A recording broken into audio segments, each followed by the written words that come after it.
Estimados amigos, estamos en una nueva edición de su programa Línea Política, una producción de la Coordinadora Republicana que se transmite a través de todas sus redes sociales y especialmente a través del canal CRTV de YouTube. Es un programa que también se transmite por VES TV de VES Cable, el canal VHTV de Cable Más, el portal La Abeja y Conectados TV. Soy Ángel Delgado y aquí con Enrique Valderrama vamos a llevar adelante las secuencias de este programa. ¿Cómo estás, Enrique? Muy buenas tardes. Muy buenas tardes, estimado Ángel. Encantado de estar, como siempre, en Línea Política, en un análisis semanal más en el cual abordaremos los temas más allá de la coyuntura, y el día de hoy queremos abordar un asunto fundamental en el país. Hace algunas semanas hablamos de un tema de fondo como es la descentralización en el país, un proceso que tiene ya 20 años o más de 20 años, pero creo que hay otro proceso que tiene un tiempo similar, del cual se habla muy poco, y es ¿por qué no ponemos bajo la lupa las reformas estructurales alrededor del tema del sistema de partidos políticos y las reglas electorales que se han venido cocinando y construyendo desde el 2000-2001 en adelante? Y analicemos pues si la política con estas reformas se ha mejorado o ha realmente empeorado, dado las circunstancias actuales que hemos tenido y dado las interrupciones institucionales que hemos tenido. Las reformas que han impulsado un sector, sin duda, de la academia y la política con una mirada bastante peculiar. Tú, además de ser profesor de Derecho Municipal, también lo eres de Derecho Electoral, y quería pedirte tu opinión. ¿Cómo tú ves estas reformas que se han dado en los últimos 20 años al tema de partidos políticos? Hace muchos años, terminando la dictadura militar de Velasco Alvarado y Morales Bermúdez, como tú sabes, se recuperó la democracia y los partidos que habían sido proscritos durante esa dictadura fueron nuevamente puestos en pie. En aquel momento no faltaron algunas voces que decían que para renovar el sistema de partidos se necesitaba una ley de partidos políticos. Me acuerdo yo que el ilustre maestro parlamentario vinculado al Partido Popular Cristiano, Roberto Ramírez del Villar, cuando yo le pregunté sobre esto, yo todavía era un joven estudiante universitario, él me dijo más o menos lo siguiente, me dijo, mira, la mejor ley de partidos es la que no existe. Con lo cual entonces él pensaba que una persona las sabia, acciones inteligente, políticas, ¿no?, debían ser libres por antonomasia y en consecuencia lo menos posible la injerencia estatal. Sin embargo, cuando ya se avanza el régimen democrático, no faltaron algunos que dijeron no, hay que crear una ley de partidos políticos, y efectivamente se promovió una ley de partidos políticos que tenía como objeto garantizar el derecho que tenemos los ciudadanos tuyos, amigos que nos escuchan, de formar partidos políticos y de que estos partidos políticos sean efectivamente independientes de cualquier injerencia estatal, porque el problema en una democracia es que la participación política tiene que ser pues abierta y libre. Y totalmente de acuerdo. El gobernante, en cualquiera de sus niveles, no puede tomar ninguna injerencia que no sea el proteger este derecho fundamental a la participación política. Y es así entonces que se da una ley de partidos políticos con este espíritu. Pero posteriormente, con el tiempo, el caviaraje, ¿no?, ha ido ganando posiciones. Y para corregir los defectos de la democracia, los problemas que nosotros hemos vivido en la vida política y que son parte de experiencias que están en todos los mundos, postuló la tesis que había que ir a una reglamentación. Mientras más se reglamenta, mientras más se interviene por parte del Estado, se supone que va a mejorar la calidad de la democracia. Entonces, hemos vivido una época en la década pasada totalmente insólita, mientras que la doctrina dominante decía que había que desregular la economía y promover la iniciativa de los actores ciudadanos en la marcha de la economía y la producción del país. En el ámbito político, que es un ámbito de libertad por antonomasia, y los partidos son expresiones de la voluntad, ciudadanos que se agrupan voluntariamente, una reglamentación que a la postre ha convertido a los partidos políticos en agencias estatales. Y eso es justamente... Los ha estatizado como si estuviéramos en partidos de regímenes totalitarios y comunistas. Lo que yo quería notar. ¿Cuáles han sido los resultados digamos, generales para entrar de repente en la segunda etapa del programa en ejemplos puntuales. Creo que el sistema de partidos políticos se ha estatalizado. Sí. Creo que de una u otra manera las decisiones que toman los partidos políticos están marcadas cada vez más por quien dicta de alguna u otra manera las normas de parte del Estado. Y creo que estos defectos que tú señalas de la democracia, estos errores de la democracia, más que intentar corregirlos, siento que ha habido una mirada que ha intentado aprovecharse de los mismos para someter a algunos partidos políticos que en efecto tenían algo de fuerza propia y no eran únicamente vientres de alquiler. Creo que hemos vivido una desgracia en el Perú alrededor del sistema electoral, que es que quienes nunca supieron construir un partido político se pusieron a dar las normas para el funcionamiento del día a día de los partidos políticos. Esa es la paradoja. Es una paradoja totalmente gigantesca. Y yo creo que ahí no hemos sabido reaccionar, e incluso parlamentarios experimentados Sí, ha habido errores. Fueron pues obviamente llevados de las narices a de una u otra manera tributar esta serie de reformas terribles que hoy día nos tienen con 25, 30 partidos políticos y un sistema de movimientos regionales, etcétera, desastroso en el país. Hoy día en el Perú la política está atomizada. Lamentablemente eso hace muy difícil el progreso social. Y lo grave es que tenemos cada vez más regulación, más leyes, más intervención. En fin, hemos ultra regularizado el ámbito político, que es el ámbito de la libertad por antonomasia, lo diría Hannah Arendt, y lo hemos convertido, como tú dices, en una proyección de los regímenes estatales. Y eso me parece grave, pero además con un agravante.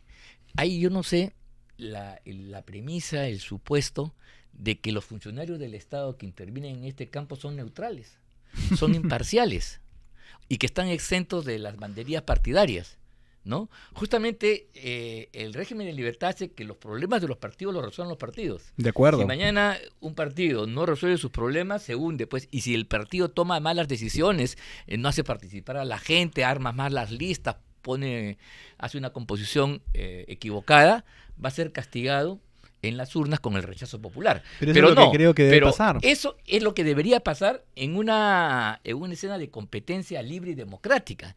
Pero aquí no, aquí hay determinadas mentes que se creen superiores a los propios partidos, saben más que los partidos, y entonces le dicen cómo deben actuar, cómo deben elegir sus dirigentes, por qué sí, por qué no, por qué deben adoptar tales idearios u otros. Pero esos temas son propios de cada partido. Yo diría una visión cuasi fascista. Es corporativista. Ahora, mira, yo te digo una cosa. ¿Cómo tú puedes pensar, y esto es algo que tenemos que levantar la voz de protesta, que un burócrata de segundo, tercero, cuarto nivel pueda de una u otra manera negarle al ciudadano la posibilidad de elegir o no a un grupo político? ¿Tú crees que un burócrata pues va a vetar al Partido Socialdemócrata Alemán, al PSOE español? Eso no pasa. No pasa. Al Partido Republicano, al Partido Demócrata estadounidense. Y cualquier terrible falla de error pasa a la cuenta del partido. De acuerdo. Pero no es el órgano político estatal el que tiene que corregir y decir cómo es. No tiene tener por qué la última palabra. Incluso los conflictos internos, hay un sector de demócratas que planteamos de que sean tratados a través de una junta de arbitraje, donde las partes en un partido ponen a sus árbitros, se elige un tercero y finalmente ahí se resuelve. Eso. ¿Por qué tiene que resolverlo eso el Jurado Nacional de Elecciones? Mira tú, como si fuera imparcial. Cuando vemos, por ejemplo, en la última actuación, cuál ha sido el sesgo que ha tenido ni más ni menos que el titular del Jurado Nacional de Elecciones. Hay que desmenuzarlo en la segunda etapa, pero te diría, eso lo que estás proponiendo ahora me parece súper novedoso, no lo había escuchado antes. Yo creo que al APRA o al PPC le serviría mucho, pero por ejemplo. Supuesto, ¿no? Y Acción Popular. Acción Popular, los partidos históricos. Que ha estado años con una decisión que no le da para ganas de resolver. Sometidos pues al capricho de los burócratas del Jurado Nacional de Elecciones. Que saben más que la gente del propio partido. Ese es el tema. El tema político, el burócrata que es elegido. Y no solamente, y como hay una pirámide de burócratas, son los que en cada localidad tachan a las candidaturas, impiden que se lancen a partir de interpretaciones extensivas y analógicas que están prohibidas para penalizar con la exclusión a los partidos que no cumplen. Que es algo muy grave. Eso no puede ser. Que es algo gravísimo. Y otra vez pensar que esa gente está actuando de manera pulcra y objetiva, nada más falso. Totalmente. Por eso yo abogo por un sistema mucho más libre, que evidentemente, que como era antes. Mira, antes el sistema no era tan estatalizado como ahora. Y digamos que uno podría decir, pero un sistema sin regulación va a hacer que proliferen los partidos políticos. No había tantos. No, pues. Y ahora que más bien está todo sobreregulado, ahora hay 25 o 30 partidos No, y políticos. además, ojalá que con la sobreregulación hubiéramos tenido, pues, parlamentarios de primera, teníamos un Congreso del cual sentirnos orgullosos, tendríamos una clase política renovada y partidos, un sistema de partidos ad hoc. Nada de eso sucede. A la medida que avanzan las reformas Sí. y se consolidan en el tiempo, date cuenta, los partidos están peor y el Parlamento está peor. Por eso yo creo que tiene que ser una bandera de los demócratas en este momento, incluso los que están fuera del Parlamento, los partidos que están fuera del Parlamento, pero presionar al Congreso para eliminar ya el último, por lo menos, el último despropósito que van a querer implementar, que son las PASO, que ya es una locura total. Las primarias abiertas, simultáneas y obligatorias, Claro, como lo hacen en Argentina. que corresponde a una realidad determinada, como Diferente. es Estados Unidos, donde hay partidos, pero donde no hay partidos, ¿qué pasos va a haber? ¿Qué elecciones internas hay si ni siquiera se han formado los partidos? ¿Te das cuenta? Eso es una barbaridad y eso revela solamente un ánimo de novedades que se traen como injertos para generar confusión y ahondar los problemas en la crisis partidaria que se vive. Hoy día el sistema de partidos peruanos, ¿no? Mal que bien estalló. Cuando Bobby Ramírez del Villar decía que no era necesaria una ley de partidos, en ese momento existía un sistema de partidos. Tenía el Partido Popular Cristiano por la derecha, teníamos el Partido Aprista en el centro izquierda, teníamos la Izquierda Unida y teníamos Acción Popular. Ese era el juego político durante muchos años. ¿Te das cuenta? Entre esos 4 partidos salían los componentes del Congreso y los futuros presidentes de la República. Cuando eso se ha quebrado y se ha destruido, ¿no?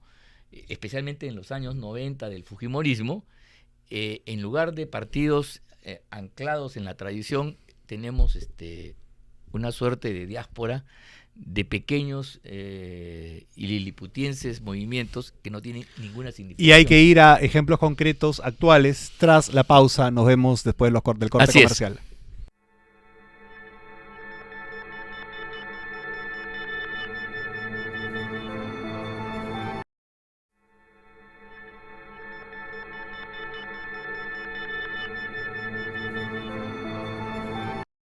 Estamos de vuelta acá en su programa semanal Línea Política, en un análisis más allá de la coyuntura. Regresamos tras el corte comercial a este programa que se emite por la multiplataforma de la Coordinadora Republicana en todas sus redes sociales, así como por BES TV de BES Cable, BH Televisión de Cable Más, Conectados Televisión y el portal La Abeja. Conversábamos con Ángel Delgado antes de la pausa. Lo desastroso que ha sido este conjunto de reformas electorales que se han realizado los últimos 20 años.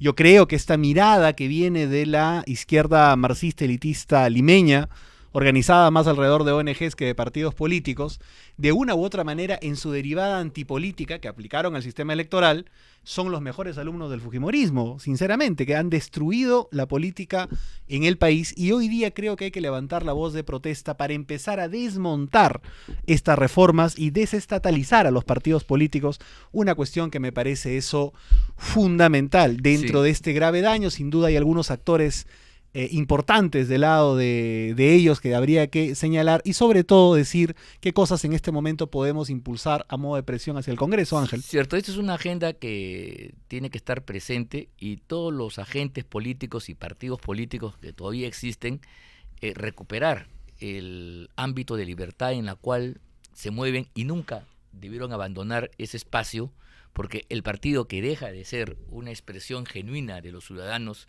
para convertirse en una suerte de agencia estatal ultra reglamentada, donde las elecciones las hace ahora la OMPE y donde ellos dicen quién es, quién participa y quién no participa.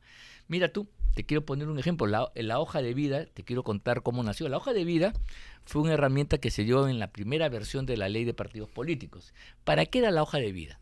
Era para conocer a los dirigentes, cosa que a mí sí me pareció un exceso, porque en una época donde hay partidos de verdad y dirigentes claros, nadie podía dudar quién es Ayala Torre, quién es Bedoya Reyes, quién fue Alfonso Barrantes Lingán, Cornejo Chávez, ¿no? personajes reconocidos ampliamente en el mundo de la política y no tenían por qué Imagínate una hoja de vida. A Bedoya y a de la Torre pidiéndole sus hojas de vida. Pero eso no es todo. Vas a ver, podrían desaparecer por la hoja de vida. ¿Por qué? Era para conocer a la gente. Era como que te tomes una foto y, bueno, ¿quién es, no? Claro. Pero la hoja de vida en el correr del tiempo se ha ido llenando cada vez de más requisitos. Y hoy día la hoja de vida es un mamotreto impresionante donde te piden todo. Todas las propiedades que tú has tenido en toda tu vida. Entonces, hemos visto en la última elección cómo han sacado candidatos, que en todo caso debió hacerlo el voto ciudadano y no el burócrata del sistema electoral, porque no declaró un auto que compró, o una bicicleta, o un reloj, inclusive, que tú podías haber adquirido hace 20, 30 años atrás, ¿te das cuenta? Porque como no hay límite, las interpretaciones se vuelven antojadizas, y los personeros adversos que se agarran de estos resquicios utilizan estas formas para entorpecer las decisiones que toman los partidos políticos en torno a sus candidatos, cuando en última instancia es el electorado el que determina pues si ese candidato merece la confianza o no. La hoja de vida debería ser lo mínimo, algunos aspectos penales, cosas públicas y datos que permitan conocer, pero no debería ser como es ahora, una herramienta para descabezar a los candidatos, porque si mañana tú fallas un asunto, no declaraste que acabaste en el colegio tal, y si te equivocas de año, tú por ejemplo mintió, has mentido, y entonces te sacan del proceso electoral. No, tú te equivocaste y pusiste que has acabado en el año 2005 y era el 2003, te fundiste.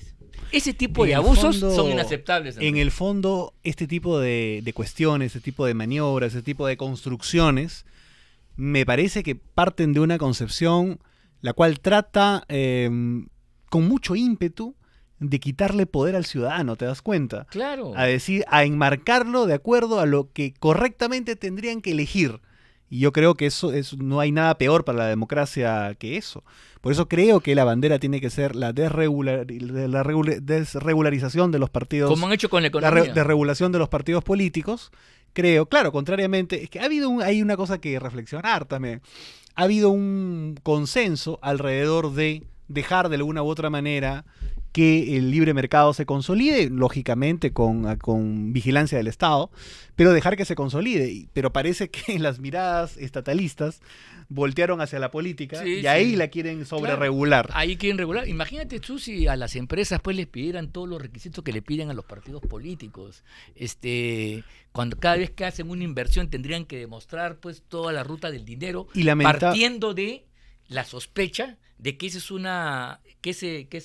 acto de generar capital, inversión, es un acto corrupto de lavado de activos. O sea, el supuesto no es que tú actúas de buena fe y correctamente, sino el supuesto que eres un delincuente. Y los partidos, y los que se organizan partidos en esta lógica, son protodelincuentes. Son delincuentes en potencia a los cuales hay que vigilar a fondo. Y eso más bien genera la tentación en algunos caudillos que hacen política fundamentalmente con el dinero, recordarás algún caso, de más bien querer capturar el órgano regulador, como ya pasó. Acuérdate un escándalo de un tal señor Cabaza, para no entrar en mayor detalle de lo que pasaba alrededor supuestamente del sistema electoral.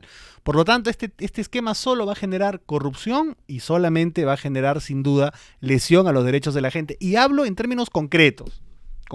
Creo que es público que soy aprista, pero también podríamos hablar del caso del PPC. El Tribunal Constitucional, antes que Alapra también, determinó que el jurado, en todo caso el pleno de Salas Arenas, había concretamente lesionado los derechos de participación política del Partido Popular Cristiano. Que es un derecho fundamental de los ciudadanos. Participar políticamente es un derecho fundamental, clave de toda democracia, y eso es lo que se pone en cuestión. Y lo dijo el Tribunal Constitucional, lo dijo luego sobre el APRA, es decir, este pleno del jurado, de acá, el liderado por Salas Arenas, se cargó a los dos partidos políticos más históricos del país, que existían, de un plumazo. Y yo creo que eso no puede ser normalizado. Y además hay que decir también que permitió la perpetuación de una dirigente espuria vinculada a Vizcarra, que permitió que luego el ascenso del Escano y que rizó el partido, sacándolo de la línea que había siempre tenido su fundador. Lo mantuvo en un caos a Acción Popular por años. Años sin resolver. Imagínate tú, un conflicto de dirigencias que debería resolverse internamente en última instancia, dependía de lo que dijera primero el ROP y luego el jurado en segunda instancia, y como no había ningún interés en cambiar esas cosas porque le convenía que llevara al frente, que apoyó, por cierto, el cierre del Congreso y se alineó con Vizcarra, ahí hubo una injerencia grotesca por parte del sistema electoral, que no tiene nada de independiente, que no tiene nada de imparcial, que no es un órgano neutral, por favor. La neutralidad está en proteger. Y finalmente son los ciudadanos los que deciden, por ejemplo,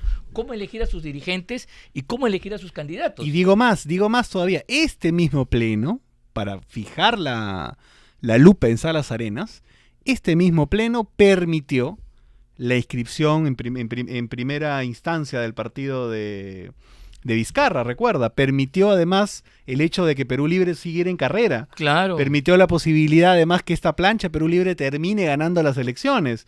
Y evidentemente, más allá del debate del fraude o no fraude, al cual no me quiero referir, sí evidentemente no facilitó el acceso a la información pública que debió haber facilitado para que en todo caso todos pudieran estar más tranquilos. Creo que concretamente las reformas que se han vivido en estos últimos años han sido terribles y nefastas, y particularmente este último pleno del jurado ha sido tremendamente negativo para la democracia y la institucionalidad en el Perú. Sí, pero quería agarrar el tema del derecho que tenemos los militantes de un partido político, que nos reunimos porque nos da la gana, porque tenemos afinidades ideológicas y políticas, y entonces nosotros queremos promover ciertas ideas y ciertos personajes. Nosotros elegimos a los dirigentes por cualquiera de las formas que un sistema partido político decida.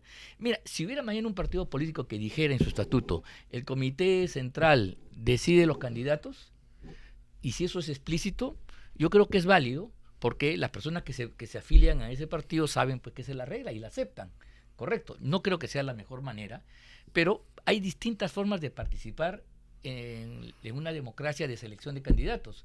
¿Por qué tiene que ser la llamada elección interna de todos los militantes la forma única, excluyente? Y peor aún ahora hacerla hacia afuera, donde los no militantes de un partido pueden votar en tu partido y cambiarte una correlación determinada. Da lugar a 1000 suspicacias. Y además, ¿por qué un congreso de representantes del partido de todo el país reunido en un pleno, como es el Congreso de la República, que funciona bajo la regla de la democracia representativa, por qué el Congreso de un partido no puede elegir candidatos? ¿Por qué aceptamos la democracia representativa a nivel del Congreso Nacional y no a nivel del partido? Y queremos una suerte de democracia directa, que puede ser como una fórmula. Déjalo a la elección del partido. Si el partido quiere usar ese método, si el partido quiere hacer una paso, que la haga, pero tiene que ser parte de la libertad, no de una imposición. Esto es la idea que yo quiero dejar claro.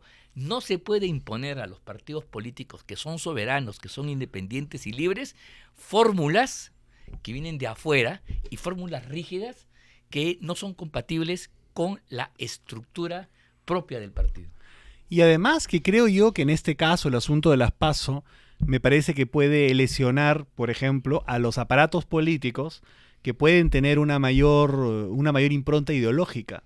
Porque obviamente, un partido político con ideología, con doctrina, para hacer su elección, va a basarse en estos parámetros. Así es. Pero si tú impones la apertura necesariamente de las urnas del partido a toda la ciudadanía que no tiene ni idea de los valores y los principios ideológicos y doctrinarios de este partido, el resultado va a ser un desastre. Mira, ahí hay esto hay que terrible. Que conversarlo en otra oportunidad, pero ¿sabes qué? La confusión malsana es confundir la democracia de masas, la democracia a nivel nacional, a nivel popular, que tiene ciertas reglas, donde un militante, un voto, un ciudadano, un voto es una cosa válida, con estructuras partidarias donde el objeto no es reproducir ese tipo de democracia, sino donde la doctrina, los valores, la antigüedad, la meritocracia tienen es un papel fundamentalmente fundamental. La construcción de una vanguardia.